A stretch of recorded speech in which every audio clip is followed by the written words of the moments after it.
Salam əziz müəllimlər, mən Murad müəllim. Bugün sizlərlə 6 iyun 2026-cı ildə həm MİQ imtahanına hazırlaşan müəllimlər üçün, həm də hansı ki MİQ-lə qəbul olmuş müəllimlər ki var, sertifikasiya imtahanına daxil olacaq, o müəllimlər üçün dəstək məqsədi ilə hazırladığımız sınavın izahına baxacağıq. Keçək suallarımıza. Birinci sualda deyir, aşağıdakı heyvanlar aləminə aid fərqli canlıların şəkilləri verilmişdir. Buna əsasən aşağıdakıların neçəsində həzm və ifrazat sistemləri bir-biri ilə bilavasitə əlaqəlidir. Həzm və ifrazat sistemlərinin əlaqəli olmasını, məsəl üçün, bir nömrəli canlıda may böcəyində görə bilərəmmi? Görə bilərəm. Çünki burada Malpighi boruları dediyimiz quruluş açılır da hara? Bağırsağa. Bu şəkildə əlaqələnmə mövcud idi. İkinci canlıda bir cüt yaşıl vəzlər dedik. Heç bir əlaqə yox idi həzm və ifrazat sistemləri arasında. Üçüncü canlıda həzm və ifrazat sistemlərinin axarı gəlib sonda kloakaya açılırdı. Bu cür əlaqələnmə var idi. Dördüncü canlıda yenə də heç bir əlaqə olmayacaq. Beşinci canlıda da yenə həzm və ifrazat sistemlərinin sonu gəlib kloaka açıldığından yenə də deyəcəyik, burada da əlaqələnmiş oldu.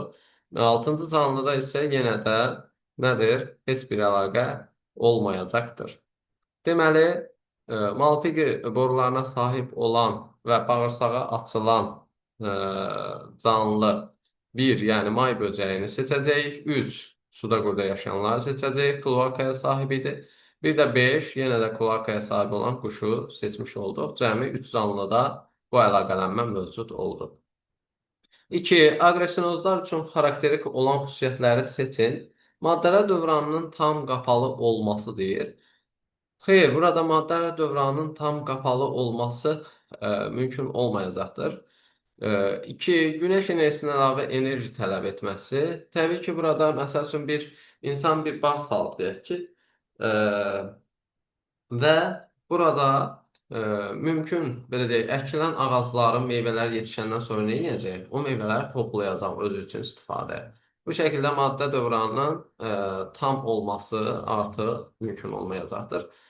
Günəş enerjisinə əlavə enerji tələb etməsi fikri isə doğru olacaqdır. Nəyə görə? Çünki insan o bitkilərə nə verir? Gübrə verir, üzvü mineral maddələrdən təşkil olmuş, belə deyək, gübrələr verir və nəticədə bu da nədir? Günəş enerjisindən əlavə verilmiş bir enerji formasıdır. Yəni 2 nömrəli ifadə doğru olmuş olacaq. 3. Növ müxtəlifliyin zəif olması və qida zəncirinin qısa olması. Bəli, bu da doğrudur. 4. Təbii seçmənin hərəkət verici rol oynaması. Burada təbii seçmə yox, insanın özünün seçməsi. Yəni süni seçmənin aparıcı rol oynamasını deyə biləcəyik. Doğru cavab olacaq 2, 3 və 5. Sonra keçək 3-cü suala. 3-cü sualda nə deyir bizə? Deyir ki, deməli, ağ akasiyada bitkidə müəyyən sayda çiçəyində olan çiçək yanlığı strukturlarının ümumi sayı 130-dur deyir. Bu çiçəklərdə sərbəst ləçəklərin ümumi sayını tapın. Çiçək yanlığı strukturları dediyimiz K5, L5 şəklində qeyd edirdik. Yəni kəsə yarpağı və ləçək çiçək yanlığını əmələ gətirmiş olacaq. Burada ümumi sayı 130-dursa, 130-u mən bölərəm həmin nəyə? 10-a. Yəni bunun ikisinin bir yerdə sayı nə idi? 10. 130-u bölərəm 10-a, bərabər olacaq nəyə? 13-ə. Deməli, mənim 13 dənə çiçəyim var imiş. Hər bir çiçəkdə sərbəst ləçəklərin ümumi sayını tapsam, bir çiçəkdə bilirəm ki, bir dənə yelkən, 2 dənə də nə var? Avar var. Bunlar yəni sərbəst olan ləçəklərimdir mənim. Bir çiçəkdə 3 dənədirsə əgər sərbəst ləçək sayı, mənim də çiçək sayım 13 olduğuna görə 13 vur 3 bərabərdir 39 olmuş olacaqdır. 4. Verilən canlıların hansının daxil olduğu sistematik qrupda prokaryot hüceyrə formalarına rast gəlinə bilər? Təbii ki, bu maral mamırı adı altında öyrəndiyimiz şibyə olmuş olacaqdır. Şibyələrin çünki bədənini təşkil edən canlılar ya bakteriya göbələkdir, ya da yosun göbələk birləşməsi şəklində olmuş olacaqdır. Sonra 5-ci sualda deyir, 3 Lotrix sapında olan nüvələrin sayını n ilə işarə etsəm, onlarda olan hüceyrə və xloroplast sayı necə ifadə olunar? Təbii ki, biz yosun üçün, Otrix üçün xloroplast ifadəsini işlətmirik, xromatofor ifadəsini işlədirik. Ona görə bu hissəni heç görməyəcəm. Deməli, nə olacaq? Əgər ki, nüvə sayı n-dirsə, təbii ki, burada hər bir Otrixdə nüvəsi olmayan bir dənə hüceyrə olacaq. Və 3 dənə Otrix sapı varsa, 3 dənə nüvəsi olmayan hüceyrəni də gələcəm bu n miqdarının üzərinə. Olacaq cavabım nə? N plus 3 sayda hüceyrə olmuş oldu. 6. Amfibilərin ön ətraf qurşağındakı hansı sümüklər atın skeletinin eyni adlı şöbəsində yoxdur deyir. Təbii ki, amfibillərdə ön ətraf qurşağında mövcud olan döş sümüyüdür. Sonra 2 ədəd körpücük, 2 ədəd kürək, 2 ədəd qarğa sümükləridir. Və bunlara baxdığım zaman atın eynalcı şöbəsində, yəni yuxarı ətraf qurşağında olmayan sümüyü deyəcəyik nədir bu? Bir körpücük, bir də qarğa sümükləri olmayacaqdır. Hansı ki biz atda, itdə ümumiyyətlə körpücük sümüyünü bildirmirdik. Nəyə görə? Bu çünki onların hərəkət sürətini məhdudlaşdıran bir quruluş idi. Ona görə bunlarda yox idi.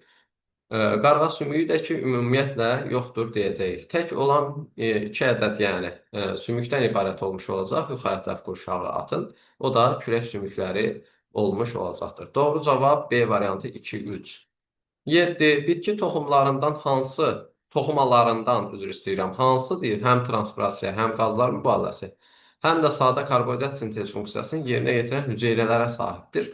Təbii ki, bu örtücü toxuma olacaq. Örtücü toxumada cündərci hüceyrələrin arasında ağızda hüceyrələri var ki, ağızda hüceyrələri həm qazlar mübadiləsini həyata keçirə bilirdi, həm suyun buxarlanmasını, transpirasiyasını həyata keçirdirdi, həm də nə edirdi? Fotosintez edərək qlikoz da hazırlaya bilirdi ki, bu qlikoz da nədir?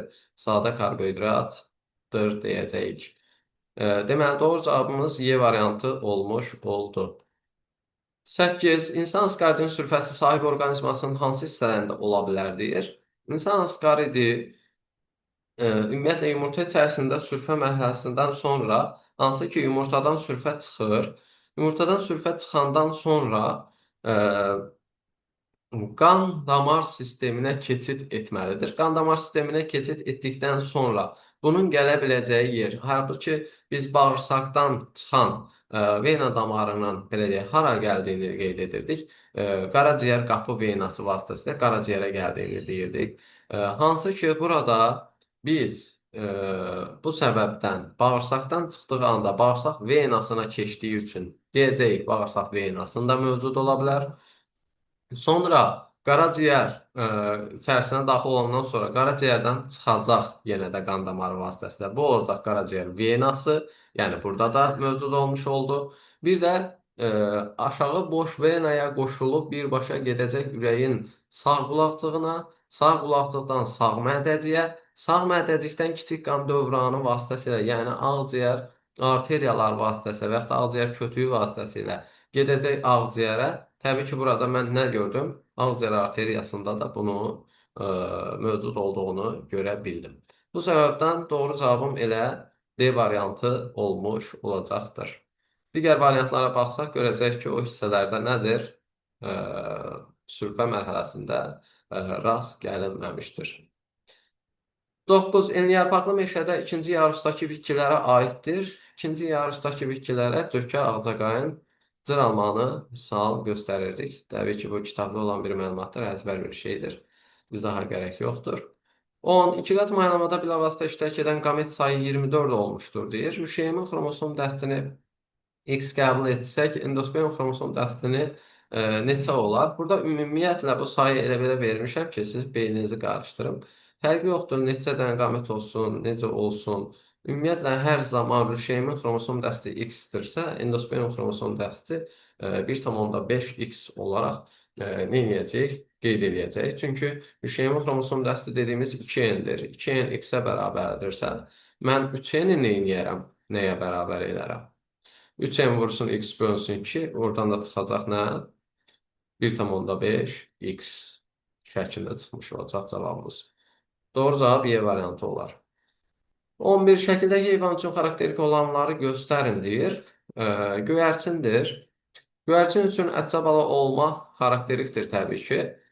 Beyin yarımkürələri yenə xarakterik olmuş olacaqdır. 3. Qırpma pərdəsinin olmaması. Xeyr, bunlarda qırpma pərdəsi var idi. 4. Tək böyrək yox, cüt böyrək deyə bilərik. Qırışlı beyincik, halbuki kitabda şəkil olaraq da bu verilibdir. Diqqət etməliyik. Qırışlı beyinciyi var idi. Sol aorta qövsü yox, sağ aorta qövsü desəydi, onu da götürə bilərdik. Doğru cavab oldu burada 1, 2, 5. Sonra növbəti sual 12.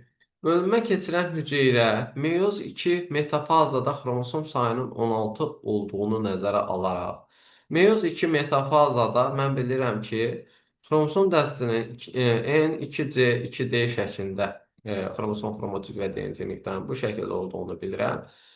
Deməli, meyoz 2 metafazada xromosom sayı 16-dırsa, deməli bunun N xromosom dəsti 16 imiş. Və bu canlıda deyir 4 somatik və 1 cinsi hüceyrədə autosom xromosom sayını N ilə, cinsi xromosom sayını D ilə işarə etsək, N-D ifadəsi mənə nəyi verər deyir. Deməli, bunun eni 16-dırsa, mən somatik hüceyrə üçün götürürəmsə, təbii ki, bunu 2n şəklində götürəcəm. 2n nə olmuş olacaq? 32 olmuş olacaq. Çünki metafaza 2-də nədir? N 2C 2D şəklində yazırdım. Eni buradan 16-dırsa, 2n bərabər olmuş olacaq nəyə? 32-yə. 2n 32-dirsə, 4 dənə somatik hüceyrə üçün deyirsə, deməli, 4 dənə somatik hüceyrədə nə deyir? Autosom xromosom sayını deyir bu mənə. 4 somatik və 1 cinsi hüceyrədə autosom xromosom sayı. Aha. 4 somatik hüceyrə və 1 cinsi hüceyrədə autosom xromosom sayını tapmaq üçün birinci növbədə bunun biri üçün olan xromosom sayının 32-dən 2-ni çıxaram, qalar 30-u. Bunun sayı nə qədərdir? 4 dənə. 30 vur 4 bərabər 120. Plus qamet üçün bunu hesablayanda, qametdə xromosom dəsti N-dir. N-i də 16 idi, bayaqların bildirdik burada. N 16-dırsa, 16-dan çıxaram bir dənə cinsi xromosomu. Qalar 15 dənə autosom xromosom. Deməli, 120 üstə gəl 15, cəmsində oldu nə qədər? 135 xromosom. Autosom xromosom. Deyir ki, bu N-lə işarələnmişdir. Cinsi xromosom sayını D ilə işarələyək deyir. Cinsi xromosom sayı bir somatik hüceyrədə 2 dənədirsə, 4 dənə somatik hüceyrədə 4 vur 2 bərabərdir nə? 8. Cinsi hüceyrədə isə 1 dənə cinsi xromosom var idi. 8 plus 1 bərabər oldu ümumi cinsi xromosom sayı 9-a. 135-dən də mən 9-unu çıxsam, 135 çıx 9. Təbii ki, burada cavab qalacaq 126. Doğru cavabımız B variantı olmuş oldu. 13. Hansı dövrə qədər atmosfer havası ilə tənəffüs edəcək orqan olmamışdır deyir. Təbii ki, bu silur dövrü olmuş olacaq deyirik. 14. Mollusklardan ilbizlər bilirik ki, quruya çıxmışdır. Ağziyər formalaşmışdır. Atmosfer havası ilə tənəffüs edirdi artıq. 14. Məlumat elenti üzərində 16 triplet mövcud olduğunu nəzərə alaraq sintez olunacaq zulal molekulunun maksimum uzunluğunu tapın deyir. Sintez olunacaq zulal molekulu təbii ki, məlumat elenti üzərində 16 dənə tripletim varsa, mən buradan bir dənə nəyə çıxmalıyam? 16 minus 1 stop kodunu çıxıram. Heç bir zulal deyək, əmələ gəlməsinə iştirak etmir. Yəni, burada amin turşu kodlaşdırmır. Təbii ki, mənim zulalım neçə amin turşusuna ibarət olacaq? 15 dənə amin turşusuna ibarət olacaq. Ona görə bu zulal molekulun maksimum uzunluğunu tapmaq üçün 15 ilə vuracam nəyə?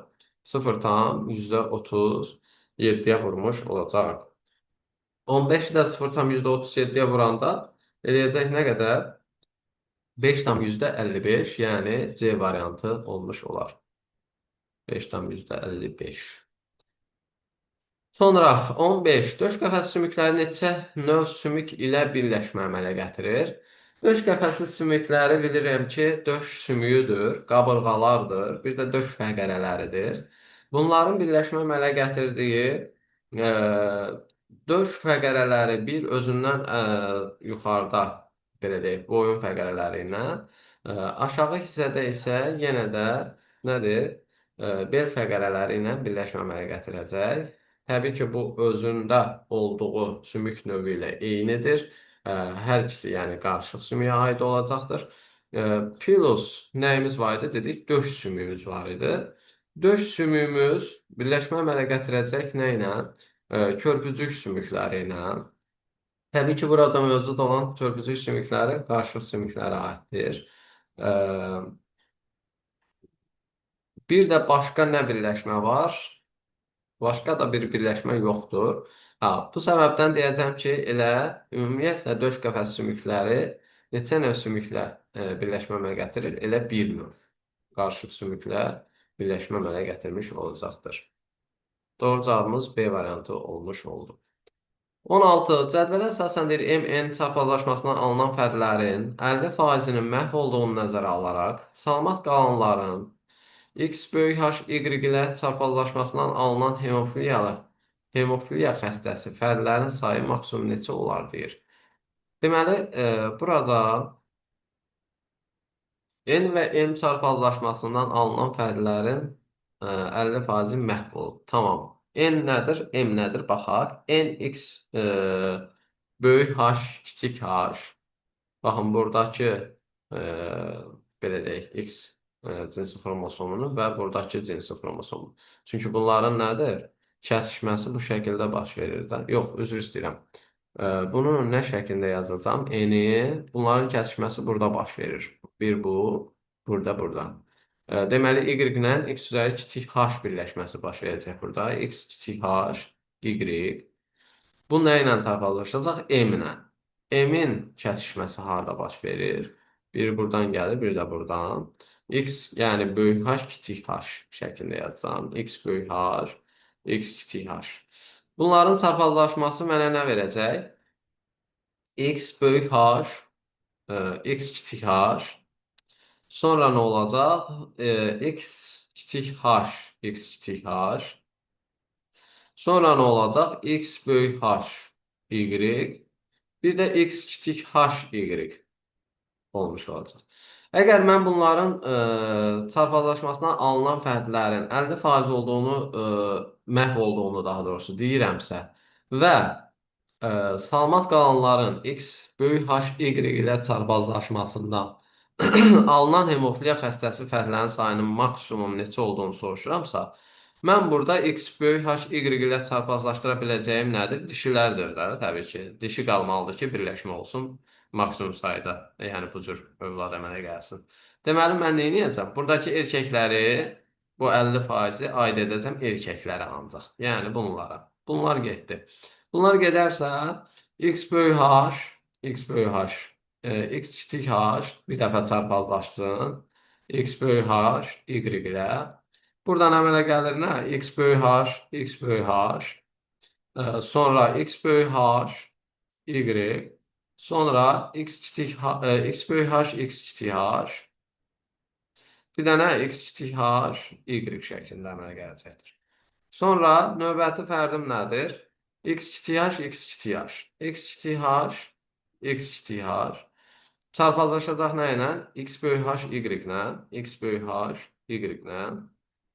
Bu çarpazlaşma mənə nə verəcək? Bir dəfə verəcək X böyük H, X kiçik H. Bir dəfə də verəcək X kiçik H, Y şəklində. Deyir ki, alınan hemofiliya xəstəsi fərdlərin sayı maksimum neçə olar? Hemofiliya xəstəsi fərdlər 1 qrup. Sonra hemofiliyalı. Biri bu, 2 dənə. Üzr istəyirəm, bunlar çarpazlaşma idi bu. Fərdlərə baxırıq. Bir dənə bu, 2 dənə. Sonra elə 2 dənə. Digərləri nədir? Sağlamdır, daşıyıcıdır. Və burada nədir? Daşıyıcıdır. Xəstə olan bir bu oldu, bir də bu. Vəssalam, 2 dənə. Doğru cavab oldu B variantı. Daha sonra deyir ki, sümük toxumasında hüceyrərarası maddəni çıxardıqdan sonra qalan hissə 2x ilə ifadə olunmuşdur. Buna əsasən sümük toxumasının çəkisini necə ifadə etmək olar deyir. Deməli, mən bilirəm ki, Sümük toxumasının üstdə 2 hissəsi cerrahsı maddədən ibarət olacaq. Üçdə bir hissəsi isə sümük hüceyrələrindən ibarət olmuş olacaq.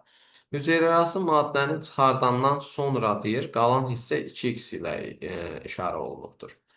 E, yəni, hər hansı bir tam ədəddən 3də ikisi çıxarılıb və qalıb nə? 3-dən biri. Və 3-dən biri e, mənə deyir ki, nəyə bərabərdir? 2x-ə bərabərdir. Ay, sağ ol. Buna əsasən sümük toxumasının çəkisini necə ifadə etmək olar? 3-dən 1 olan bir şey 2x-ə bərabərsə, mən bu 2x-i nə etməliyəm? 3 dəfə artırmalıyam da. 3-dən 2 qalıb axı burada. 3-dən 2 ilə 3-dən 1 toplamalıdır. 3-də 1-i 2x-dir. 3-də 2-si də 4x-dir. Ümumisini toplayanda nə olacaq? 6x şəklində olmuş olacaqdır deyirik. Cavab A variantı olar. Sonra 18. Dölsüzlüyü Karpetsenko metodi ilə aradan götürülən nömrəsi hibridin tetraploid xromosom dəsti 56-ya bərabərdir deyir. Deməli, tetraploid xromosom dəsti 56-ya bərabərdir. Yazım 4-ün bərabərdir 56. Mayalanmada iştirak edən spermlərdə 14 xromosom olarsa, mayalanmada iştirak edən spermlərdə 14 xromosom olsa, yəni 2 dənə sperm iştirak edir, ümumilikdə burada 14 xromosom var. Deməli, bir dənə spermidə 7 xromosom olmuş olacaq. 4n bərabərdirsə 56-ya, bunu avtomatik normal halına qaytararam. 2n bərabərdir nəyə? 28-ə. Bu 28-in 7 ədədi nəyə düşəcək? Sperminin payına düşəcək. Çünki bir spermi bir yumurta hüceyrə birləşməsi əmələ gətirirdi. Zigotu, şeymi və nəhayət fərdi. Burada 28-dən çıxaram həmin 7-ni, qalar nə qədər? 21. Bu 21 olacaq nə? Yumurta hüceyrə xromosom dəsti. 7 də sperminin xromosom dəsti idi. Digər bitkinin derişim kisəsindəki 2 qat mayalanmada bilavasitə iştirak etməyən hüceyrələrində neçə xromosom olar? Təbii ki, rüşeym kisəsində mayalamada iştirak etməyən hüceyrələr nə qədər oldu? 5 dənə hüceyrə var idi. Ona görə 5-i vuraram. Nəyə? Elə bunun haploid xromosom dəstinə, yəni 21-ə. Yumurta hüceyrənin xromosom dəsti neçədirsə, mayalamada iştirak etməyən hüceyrələrin də xromosom dəsti eyni qədər olmuş olacaq. 5 vur 21, bu da elə bir eləyəcək 105. C variantı olmuş olacaqdır. 19. Mexaniki həzmin kimyəvi həzmi sürətləndirdiyini sübut etmək istəyən bir şagirdin hazırladığı təcrübə qurğularından biri aşağıda verilmişdir. Deməli, mədə-altı vəzi şirəsi daxil edilibdir və burada lipid göstərilibdir bizə. 20 dərəcə temperatur. Daha sonra baxam nəyə? Buna əsasən deyir, bu şagirdin hazırlayacağı digər təcrübə qurğusunun aşağıdakılardan hansı kimi olması lazımdır? Mexaniki həzmin nə deyir? Kimyəvi həzmi sürətləndirdiyini sübut etmək üçün. Demək ki, mənim növbəti qurğumda nədir? Mexaniki həzmi həyata keçirə biləcək bir, belə deyək, göstərgə olmalıdır, bir göstəriş olmalıdır. Və eyni anda davamında isə kimyəvi həzmin getməsi lazımdır. Bu ikisi nədir? Bir-birinin ardınca getməlidir, yəni. Baxıram variantlara. A variantında deyir, tüpürcək deməli əlavə edilibdir. Və tüpürcək vəzimizin sağladığı o tüpürcəyimizin içərisində burada mexaniki həzmi həyata keçirəcək hər hansı bir belə deyək, bir maddə, bir quruluş yoxdur.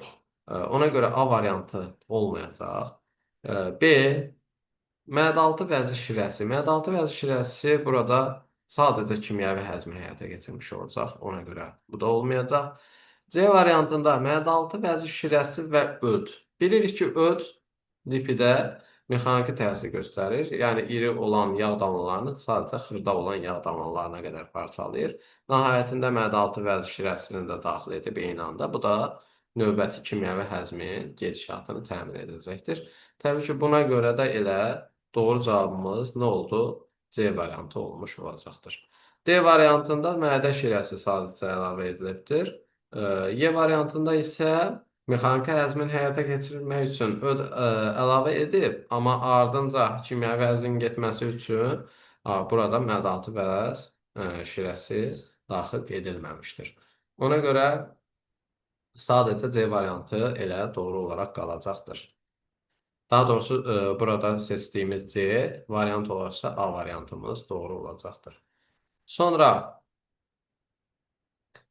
deməli, bugünlük bu qədər. Nəzərə alaq ki, abituriyentlər artıq imtahandan çıxıblar. Bu səbəbdən izahın davamını inşallah ki, tez bir vaxtda çəkib sizlərlə paylaşacağam. Dinlədiyiniz üçün təşəkkür edirəm. Sağ olun, salamat qalın.